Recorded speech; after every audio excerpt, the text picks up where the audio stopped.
Hello students, स्वागत है आप सभी का एक नए वीडियो में। और देखिए आपके रीचेक का रिजल्ट डिक्लेयर हो गया है। अभी कुछ बच्चों का रिजल्ट आना भी बाकी है, इसके बारे में बात करेंगे। और जिनका नो रिकॉर्ड फाउंड बता रहे हैं, इसके बारे में बात करेंगे।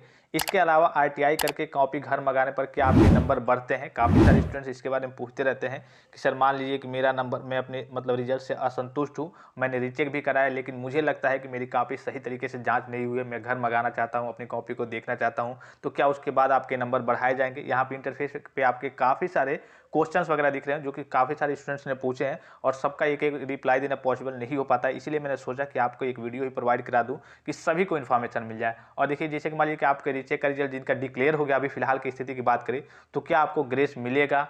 ठीक है। उसके बाद दूसरा पॉइंट है कि किस किस को ग्रेस मिलेगा, अगर मिलेगा तो। तीसरा है कि बैक पेपर दे या फिर ग्रेस ले। काफ़ी सारे स्टूडेंट्स पूछते रहते हैं कि नहीं, मुझे ग्रेस नहीं चाहिए, मैं बैक पेपर देना चाहता हूं। या फिर काफ़ी सारे स्टूडेंट्स ये कहते हैं कि मैं बैक पेपर ही दूंगा, मुझे ग्रेस नहीं चाहिए, या फिर मैं बैक पेपर नहीं दूंगा, मैं ग्रेस लूंगा। मतलब इस तरीके की स्थिति बनती है। काफ़ी सारे स्टूडेंट्स का कहना होता है कि मुझे ग्रेस मिल जाता तो बेटर रहता, मुझे बैक पेपर नहीं देना होता। और काफ़ी सारे स्टूडेंट्स बैक ग्रेस मार्क्स हटाने के लिए कहते हैं कि नहीं, मुझे ग्रेस नहीं चाहिए, मैं बैक पेपर ही दूंगा। ठीक है। इसके बाद से चौथा पॉइंट है कि इस इवेंट सेमेस्टर के बैक का एग्जाम कब होगा। ठीक है। पांचवा है कि इस इवेंट यानी कि जो 6 सेमेस्टर में बच्चे थे उनका स्पेशल बैक का एग्जाम कब होगा। और छठा पॉइंट है क्या बोर्ड में जाए तो कुछ हो सकता है, आपकी बैक वगैरह क्लियर हो सकती है या फिर नहीं। और भी कुछ कमेंट्स वगैरह है, यहाँ पे आपको नीचे दिख रहे होंगे, एक रिजल्ट भी दिख रहा होगा और कुछ कमेंट्स वगैरह भी हैं इसी चीज़ को लेकर के, इसी से रिलेटेड है। तो काफ़ी सारे स्टूडेंट्स के डाउट्स थे इस चीज़ को लेकर के। ठीक है।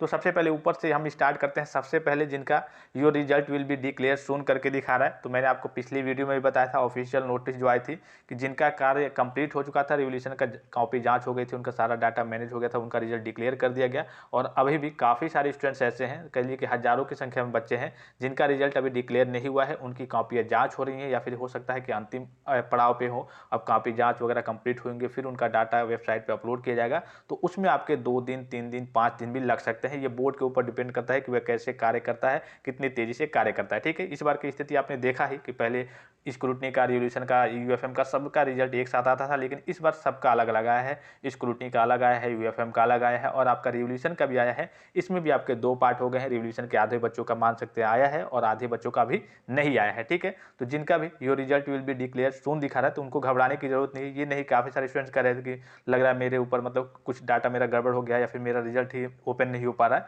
तो ये केवल जिनका दिखा रहा है कि डिक्लेयर सून दिखा रहा है, तो उनका कल कभी कॉपी जांच हो रही होगी, या फिर अंतिम पड़ाव में होंगी, हो सकता है हो गई होंगी। अब डाटा वेबसाइट पे अपलोड करना हो तो 2 दिन, 3 दिन, 5 दिन में कभी भी आपका रिजल्ट डिक्लेयर हो सकता है।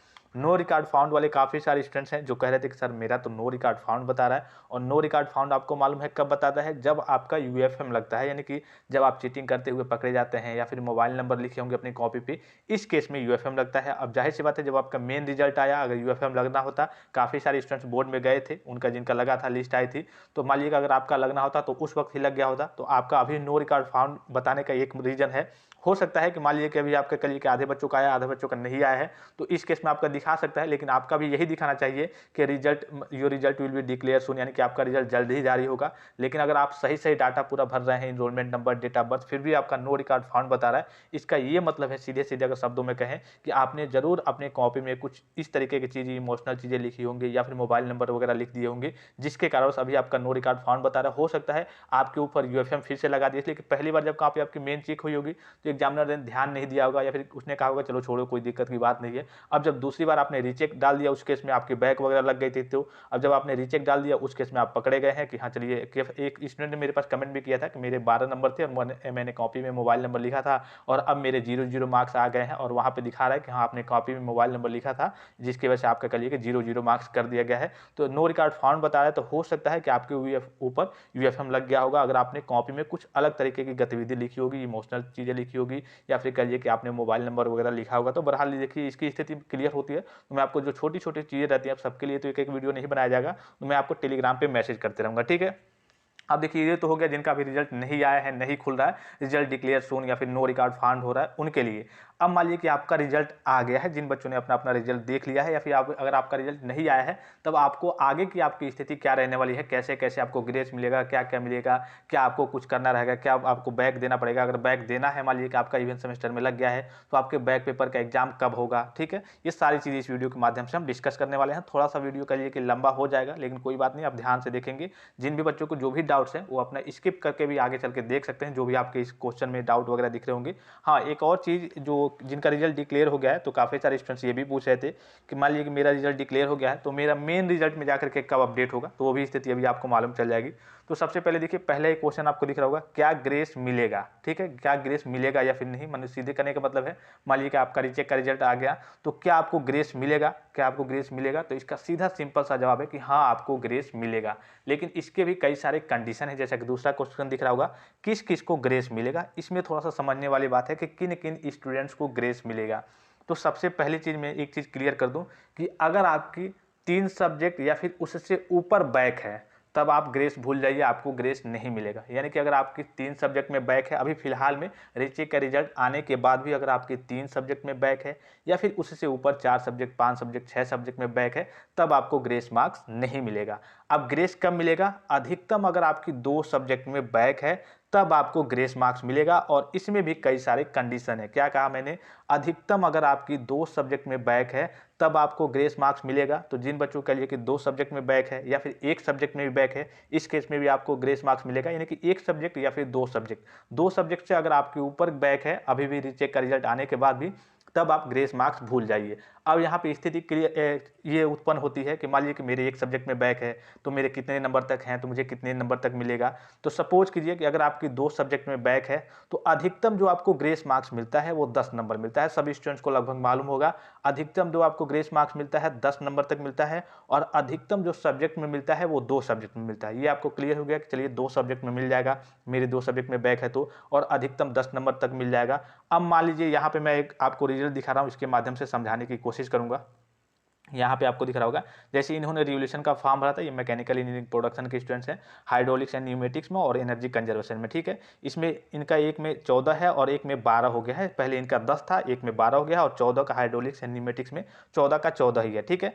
अब इनको चाहिए कितना चाहिए? एक में 17, चूंकि ये 50 नंबर का होता है, ठीक है। तो एक में इनको 17 चाहिए और दूसरे में भी मान लीजिए कि इनको 17 चाहिए। 12 से जाकर के इनको अगर 17 तक जाते हैं तब इनका बैक मान लीजिए क्लियर माना जाएगा। अगर मान लीजिए कि ये 14 पे है, तब ये 17 पे अगर जाते हैं तब इनका बैक क्लियर माना जाएगा। यानी कि इनको ग्रेस वगैरह नहीं मिलेगा। अगर बैक वगैरह क्लियर हो जाती है तो 17 नंबर मिल जाता है। तो लेकिन अभी की स्थिति इनकी क्या रहने वाली है, क्या इनको ग्रेस मार्क्स मिलेगा या फिर नहीं? तो देखिए, इनको ग्रेस मार्क्स मिल जाएगा, ठीक है। अगर देखिए मैंने कहा कि 2 सब्जेक्ट में अधिकतम मिलेगा, चलिए इनके 2 ही सब्जेक्ट है, 3 तो है नहीं, 3 तो है तो पहले ही आप भूल जाइए, 2 सब्जेक्ट है। और अधिकतम आपको टोटल का, जैसे मान लीजिए कोई सब्जेक्ट हो गया, जैसे कि मान लीजिए 50 नंबर का कोई आपका पेपर होता है, ठीक है, तो अधिकतम आपको उस टोटल का 10% ही आपको ग्रेस मार्क्स मिलता है। मतलब कि अगर 50 नंबर का हो गया तो उसका 10% निकालेंगे तो 5 नंबर होगा। अब ये नहीं कि मान लीजिए कि यहाँ पे जैसे इनका एक दिख रहा होगा, इसमें इनको 5 नंबर की जरूरत है एनर्जी कंजर्वेशन में, ठीक है। 12 नंबर है, 5 नंबर मिल जाएगा तो 17 नंबर हो जाएगा, ये पास हो जाएंगे, ग्रेस मार्क्स मिल जाएगा। तो और जब पास हो जाएंगे तो इनको कह लिए कि बैक पेपर नहीं देना होगा। तो मान लीजिए कि इनको यहाँ पे 12 नंबर मिल गया है। अब इनको टोटल का अधिकतम कितना मिलता है? मैंने बताया कि टोटल का 10% ही मिलता है, इससे ऊपर नहीं मिलेगा। तो 10% मतलब 50 का अगर 10% निकालेंगे तो 5 नंबर होगा। तो इनको यहाँ पे 5 नंबर मिल जाएगा, तो 12 5 17 हो जाएगा, ठीक है। तो ये तो इनका चलिए क्लियर हो गया।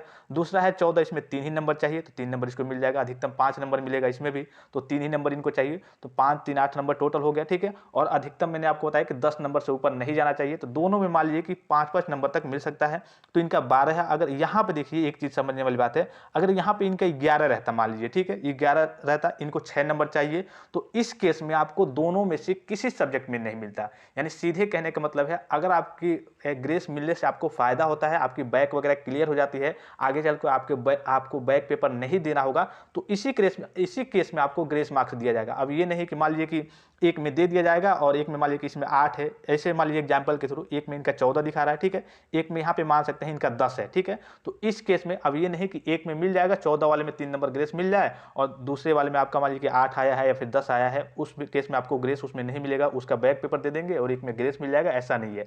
अगर आपकी गाड़ी निकलने वाली होगी, दोनों अगर आपकी बैक क्लियर हो जा रही है, तो इसी केस में आपको ग्रेस मार्क्स दिया जाएगा। अदरवाइज आपको दोनों में से किसी सब्जेक्ट में ग्रेस मार्क्स नहीं दिया जाएगा। आशा करता हूं कि ये चीज आप समझ रहे होंगे। जैसे कि मान लीजिए अगर इनका यहाँ 12 की जगह पे अगर 11 आ जाता और 6 नंबर की जरूरत पड़ जाती, तब इनको ग्रेस मार्क्स नहीं मिलता। हाँ, कोई सब्जेक्ट ऐसे होते हैं जैसे कि 60 नंबर के होते हैं, इंजीनियरिंग ड्राइंग हो गया, या फिर कुछ 80 नंबर वगैरह के होते हैं, तो उसका आप टोटल निकालेंगे तो उसका 8% उसका 10% निकालेंगे तो 80 का मान लीजिए 10%, या फिर मान लीजिए कि 60 नंबर का कोई पेपर हो रहा है, उसका 10% निकालेंगे तो 6 नंबर होगा। तो मान लीजिए कि इस केस में या ये मान लीजिए जो एनर्जी कंजर्वेशन है, ये मान लीजिए कि आपके 60 नंबर का पेपर होता है, तो इसमें तो आपको मिल जाएगा, अगर आपने यहाँ पे 11 पाया है मान लीजिए 12 की जगह पे, तब तो आपको मिल जाएगा 6 नंबर। अब 6 नंबर के बाद से आपका बचा केवल 4 नंबर, और 4 नंबर के बाद से इसमें केवल आपको 3 ही नंबर चाहिए, तो इस केस में आपको ग्रेस मिल जाएगा, अधिकतम 10 ही नंबर मिलेगा। एक में 6 मिल गया तो ये नहीं कि दूसरे में भी 6 मिलेगा, ऐसा नहीं, एक में 6 मिल गया तो दूसरे में केवल आपको 4 ही मिलेगा, अधिकतम 10 नंबर तक मिलेगा, अधिकतम 2 सब्जेक्ट में मिलेगा,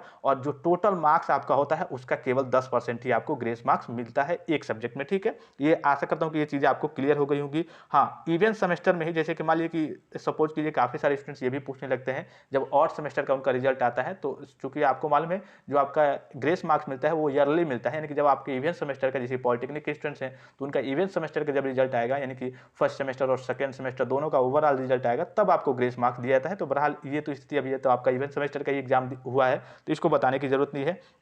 एक और चीज़ है कि जो आपको ग्रेस मार्क्स मिला है, ठीक है, मान लीजिए कि यहाँ पे आपको ग्रेस मार्क्स मिल गया, आपका टोटल आया था, आपने जब जोड़ा तो आपका मान लीजिए कि 543 आया था, और आपका जब आपने रीचेक किया तो आपके नंबर नहीं बढ़े, या फिर कहिए 2-3 नंबर जो भी बढ़ना होगा बढ़ गया, अब आपको 5 नंबर मान लीजिए कि ग्रेस मिल गया। पहले आपका 543 था, अब 5 नंबर आपको ग्रेस मिल गया, तो 543 हो गया, अब 5 नंबर आपका 548 होना चाहिए, तो ग्रेस मार्क्स आपके टोटल में ऐड नहीं होगा, ठीक है। ये बात का, इस बात का भी आप विशेष ध्यान रखेंगे, जो भी आपका ग्रेस मार्क्स होगा वो आपके टोटल में ऐड नहीं होगा। अगर आपका टोटल मान लीजिए पहले से मान लीजिए 600 आपने टोटल पाया है, ठीक है, अब 5 नंबर अब आपने रीचेक भरा था, रीचेक में नंबर आपका नहीं बढ़ा, मान लीजिए कि आप सोच रहे थे कि चलिए मेरा 13 नंबर है, 14 नंबर है, फिर भी मैं भर दे रहा हूँ, मेरा बढ़ जाएगा तो मेरा ग्रेस वगैरह जो लगेगा या फिर ग्रेस मिला है वो हट जाएगा। तो अगर आपको नहीं मिला तो जो ग्रेस आपको मिलेगा तो वो जो ग्रेस है वो आपके टोटल में ऐड नहीं होगा। अगर आपका पहले 600 था टोटल पूरा प्राप्तांक, यानी कि आपने 600 पाया था, तो अभी आपका ग्रेस मिलने के बाद भी, यानी कि जो ग्रेस का मार्क्स वो आपको मिलता है वो आपके टोटल में ऐड नहीं होता है, ठीक है। ये सारी चीजें आप समझ गए हैं।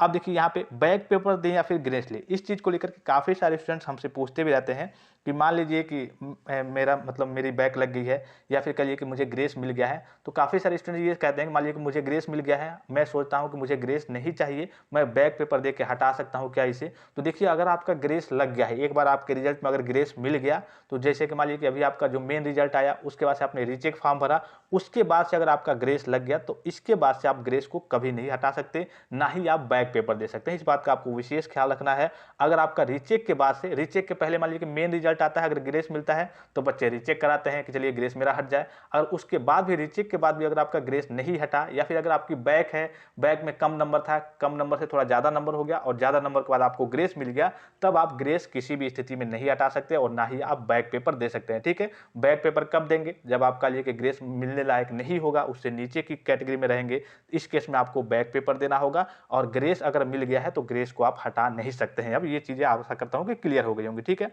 अब चौथा पॉइंट है, इस सेमेस्टर यानी कि इस इवेंट सेमेस्टर के बैक का एग्जाम कब होगा? तो मैंने आपको पहले ही कहा था, अगर आप सेकंड सेमेस्टर में का एग्जाम दिए होंगे या फिर फोर्थ सेमेस्टर का एग्जाम दिए होंगे 6 को छोड़ करके, ठीक है। अभी 6 के बारे में नीचे 5वां पॉइंट दिख रहा होगा आपको। तो इस इवेंट सेमेस्टर का जो बैक का एग्जाम होगा वो आपके, अगर सेकंड सेमेस्टर का एग्जाम दिए हैं, आपकी बैक वगैरह है, आपने मेन एग्जाम रिजल्ट आया, फिर आपने रीचेक कराया, फिर उसका रिजल्ट आया, आपकी बैक की बैक है, तो आपका जाकर के सेकंड का फोर्थ में होगा। और फोर्थ सेमेस्टर के बच्चों की बैक वो अब 6 सेमेस्टर में होगा, ठीक है।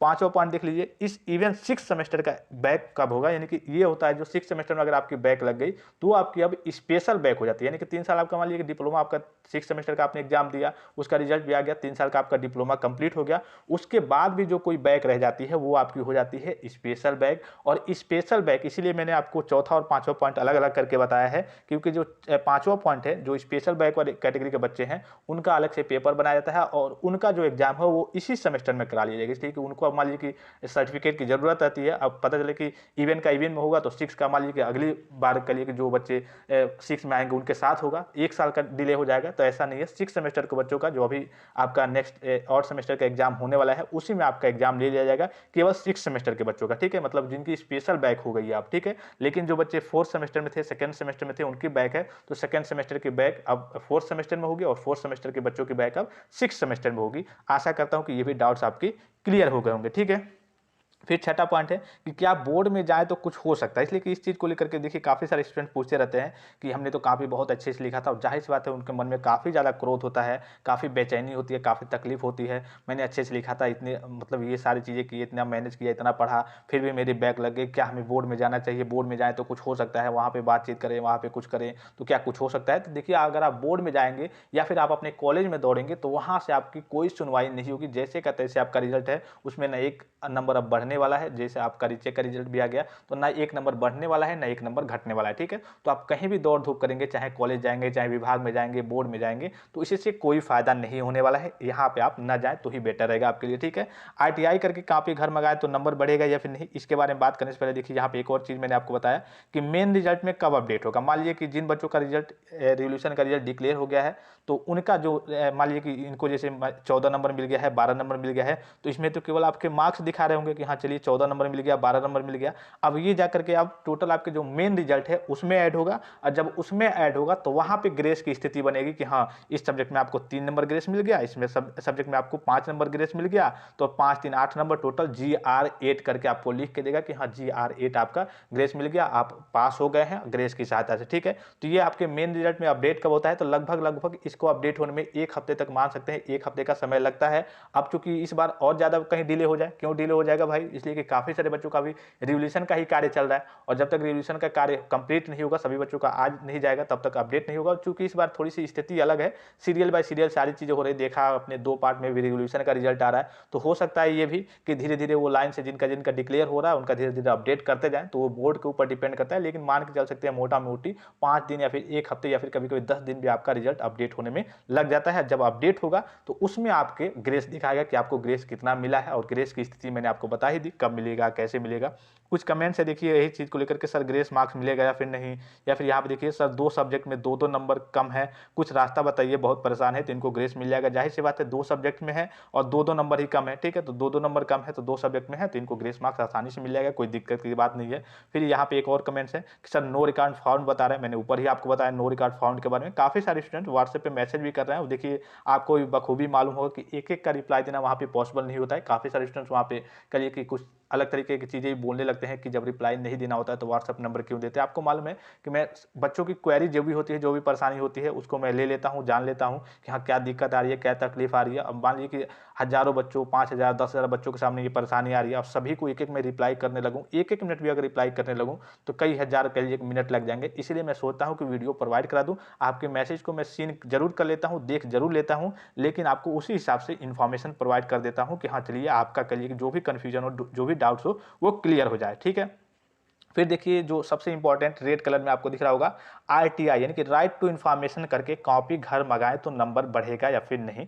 और इस चीज़ को लेकर के बहुत सारे स्टूडेंट्स, चूँकि देखिए अभी मैंने शुरू में भी कहा कि जब आपने लिखा था आपको मालूम है कि मैंने बहुत अच्छे से लिखा था। जिन बच्चों के लिए ख़राब गया था पेपर तो वो तो जानते हैं कि चलिए मुझे कोई फ़ायदा नहीं है, लेकिन जिन बच्चों के अंदर कॉन्फिडेंस होता है कि मैंने बहुत अच्छे से लिखा था तो मैं अपनी कॉपी मंगा करके घर देखना चाहता हूँ, उसके बाद से बोर्ड को बताया जाएगा कि देखिए यहाँ पे मैंने ऐसे लिखा था, इसमें इनको नंबर मिल गया, ऐसे ऐसे सबको नंबर मिलता है, ऐसे मैंने सही लिखा है, तो क्या इस केस में आपका नंबर बढ़ेगा या फिर नहीं। तो एक चीज़ तो मैं आपको सीधे क्लियर कर दूं, अगर आप आरटीआई के थ्रू कॉपी घर मंगा के देख भी लेते हैं उसके बाद से आपका नंबर नहीं बढ़ाया जाएगा, आपका जो नंबर दे दिया गया है वही नंबर रहेगा। हाँ, आप संतुष्टि के लिए आप अपनी कॉपी को की मतलब को मंगा करके देख जरूर सकते हैं। तो आरटीआई राइट टू इन्फॉर्मेशन यानी कि सूचना का अधिकार, ये सबका अधिकार है कि जो भी चीज़ें हैं जैसे कोई यूनिवर्सिटी हो गया, कोई भी बोर्ड हो गया, तो अगर आपको लगता है आप अपने रिजल्ट से असंतुष्ट हैं तो उस अपनी कॉपी को, चूंकि वो आपकी रियल कॉपी नहीं आती है, उसी कॉपी की फोटो कॉपी करके और वहाँ पे मुहर लगा करके आपको 30 दिन के अंदर जो भी यूनिवर्सिटी हो, जो भी बोर्ड हो, कोई भी यूनिवर्सिटी या फिर जो भी बोर्ड हो, किसी की बात करता हूँ मैं, मतलब ये सबके लिए होता है। भारत में अगर आप रहते हैं तो आप अगर आप सूचना प्राप्त करना चाहते हैं अपनी यूनिवर्सिटी से या फिर अपने बोर्ड से, अगर आप अपने रिजल्ट से असंतुष्ट हैं खास करके, तो आप मांग सकते हैं, आप अपने आरटीआई के थ्रू आरटीआई कर सकते हैं, कुछ पैसे लगते हैं, उसके बाद से अपनी कॉपी को घर मंगा करके देख सकते हैं क्या स्थिति है, कैसे कैसे किस पे हमें कितना नंबर मिला है। आपने देखा होगा, मैंने एक वीडियो में आपको बताया भी है लाइव कॉपी दिखा करके कैसे आपकी बीटीयूपी बोर्ड की कॉपी आती है। अगर आपने वो वीडियो नहीं देखा है, देखना चाहते हैं कि कैसे आपकी बोर्ड की कॉपी आती है, कैसे मार्क्स वगैरह दिए जाते हैं, तो उसका लिंक मैं आपको वीडियो के डिस्क्रिप्शन बॉक्स में डाल दूंगा और टेलीग्राम पे भी दे दूंगा, आप जाकर के देख सकते हैं। लेकिन आरटीआई करने से भी कोई बेनिफिट नहीं होगा, कोई फायदा नहीं होगा। आपका टाइम भी वेस्ट होगा और आपका कुछ पैसा भी खर्च आएगा, ठीक है। तो इसके लिए मैं तो यही कहूँगा, अगर चूँकि आपकी इच्छा के ऊपर है, आप मँगाना चाहते हैं तो आप मँगा सकते हैं। 15 दिन या फिर 20 दिन में आपकी कॉपी आपके पास पहुँच जाएगी, आप देख सकते हैं। लेकिन देखने के बाद से कोई फ़ायदा नहीं होगा कि हाँ, रिज़ल्ट में मार्क्स बढ़ जाएँगे, अपडेट हो जाएगा, कि ये सारी चीज़ें कुछ नहीं होंगी, ठीक है। बस आप संतुष्टि के लिए अपनी कॉपी वगैरह को देख सकते हैं। तो आशा करता हूँ कि जितनी भी चीज़ें मैंने आपको बताई वो समझ में आई होंगी और जानकारी आपको अच्छी लगी होगी। आप सभी स्टूडेंट चैनल को ज़रूर सब्सक्राइब कर लेंगे, बेल आइकन को प्रेस करके ऑल पे ज़रूर क्लिक कर लेंगे। और इसके अलावा कोई भी कन्फ्यूजन हो, काफ़ी सारे स्टूडेंट्स के मन में अभी कुछ डाउट्स वगैरह होंगे, तो उसके लिए आप वीडियो के कमेंट बॉक्स में जाकर के कमेंट करेंगे, तो उसके रिगार्डिंग आपको वीडियो प्रोवाइड कर दिया जाएगा। या फिर अगर रिप्लाई देने के लिए कि अगर 1-2 ही क्वेश्चन इस तरीके के होंगे, तो आपको कमेंट बॉक्स में रिप्लाई भी मिल जाएगा। तो आशा करता हूँ कि ये जानकारी आपको अच्छी लगी होगी। तो फिलहाल इस वीडियो में इतना ही, इजाज़त दीजिए। धन्यवाद, थैंक्स फॉर वॉचिंग। मिलते हैं नेक्स्ट वीडियो में।